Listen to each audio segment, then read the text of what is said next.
Y'all, thanks for being here. I have a good feeling that none of you really want to be able to be here to have to walk through all this and the frustration of it. So thanks for being here and for speaking out and for representing the voice of a lot of other folks through this process. I really do appreciate that.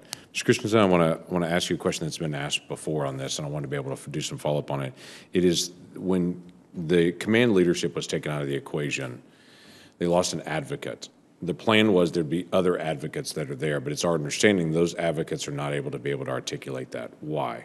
Why aren't they able to articulate the issues and get results? So this varies from branch of service, the type of advocate you have in the installation and across the board. But I will say that none of them that we've come into contact with, which is a majority of military installations in the country, have training in housing.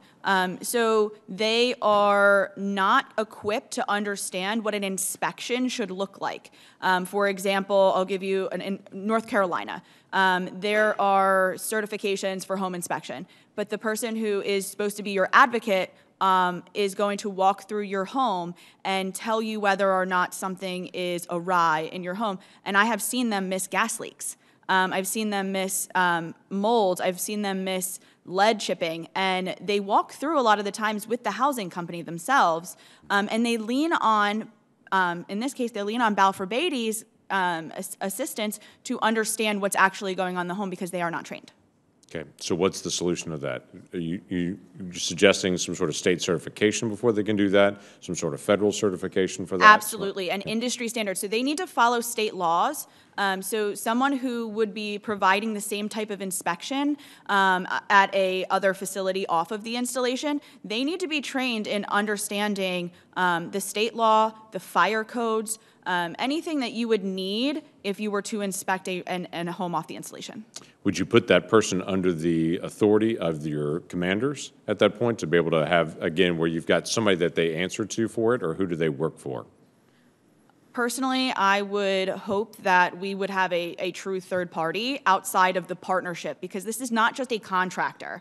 These are partnerships between the branch of service and the housing companies. So if you do report directly to them, they have an incentive to have their partnership functioning. They don't want that to fall. So it needs to be a true third party outside of that. Okay.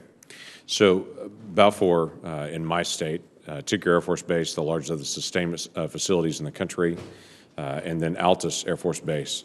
Altus was put into a grouping of multiple different entities, of which Tyndall was one of those. So with Tyndall being in that mix, and obviously Tyndall getting obliterated in a hurricane, all the focus seems to be going there. And there'll be lots of new construction in Tyndall, but because of that, and they're a grouping of four, now they're not going to get the attention from Balfour at Altus. So Altus is suffering the consequences of a hurricane on the other side, literally, of the country of that because of the grouping that they're in. The local folks, of what I hear when I talk to individuals on base, or when we talk to leadership on it, they are very pleased with the turnaround that Balfour has had the last couple of years, because in 2018, Balfour Tinker Air Force Base, all the mold, all the issues, non-responsive. At Altus, we still continue to be able to get Band-Aid fixes for things that should be replaced, or actually just constant Band-Aid fixes where they know that's going to work for a few months and I'm going to be calling you again. So it's two big issues that are here. One is trying to be able to balance out how, where there's a hurricane in one area, so every other base actually gets punished because of that, because all their focus is going to be somewhere else. Or how do you deal with the issue of Band-Aid fixes that actually get repaired, so this isn't a nuisance for those families? You have ideas on either of those? If you don't provide a Band-Aid fix and you provide the correct fix the first time, then you're not incurring the cost of continually going out and trying to Band-Aid fix these problems. No, I get that totally. Who becomes the advocate to actually make sure it's not a Band-Aid fix, that this is actually something that gets actually repaired or replaced rather than just a patch on it? So somebody's got to be in that chain of command, obviously, or that somewhere there's got to be accountability for the resident to be able to say, I know that's not going to work. Everybody else knows that's not going to work, but they're saying I fixed it and wrote it up and turned it in. I believe that was the intent of having the government housing office on the installations to do that, but residents absolutely need an oversight tool that they can report directly to outside of the installation and outside of those employees. Okay.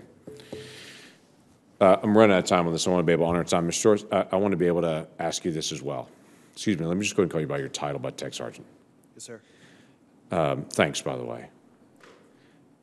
Let me go ahead and ask you on this. You've lived in other places that weren't under Balfour. Correct. What was it like? Compare it. It was actually, like, we never had any issues. I've been stationed 2 other places and never once had any issues, especially where they know my background, they know what I do, that they've always, hey, we put a work order in, I will be there right away. They come out, fix it, never had any issues. My family never had any problems. I can be at work and I could be, I've deployed twice, 3 times, and I've never had to be worried. I'm an instructor, and every time we put a work order in, I'm having to be at the house because my wife is scared that, they're gonna kind of blow her off because, they don't want to talk to the spouse. They just want to talk to the military person, and just because that if I say something wrong, they can just go ahead and tell my leadership, and then I get in trouble for it. When it shouldn't be that way. My wife is a stay-at-home mom, and she should be able to call a work order in, and they help her out as much as they can, not for me having to be there because my wife's scared of being there with a technician. Yeah, totally get that. You should be respectful of that. By the way, she's a resident at the house as well, correct? Correct. Yeah, so why would it matter which resident of the house is actually calling that in? Kevin Clough, same issue. You've lived in other places, not with Balfour as the caretaker for the home. Can you compare the two? My family, my father in particular, has told me quite clearly, if you have the opportunity or the choice to reside on post or off post, always choose off post. I had asked that before when I was younger and up until my military service commenced, and he gave me very sound reasoning. Unfortunately, this is the only time that we lived on post at an installation, and this will be the very last time that we live on post at any installation. Yeah. Shouldn't be that way, and it's one of the issues that we face at Altus Air Force Base is that it's older housing that needs to be redone completely, but now we're on the bottom of the list because Tyndall is going to end up with all new, and they're just going to say that's going to get all new, and Altus and the other 3 bases that are in that group are just going to continue to be old and old and older, which doesn't meet what our folks need actually on that particular base. So thank you all for being here very much and for your service to the country.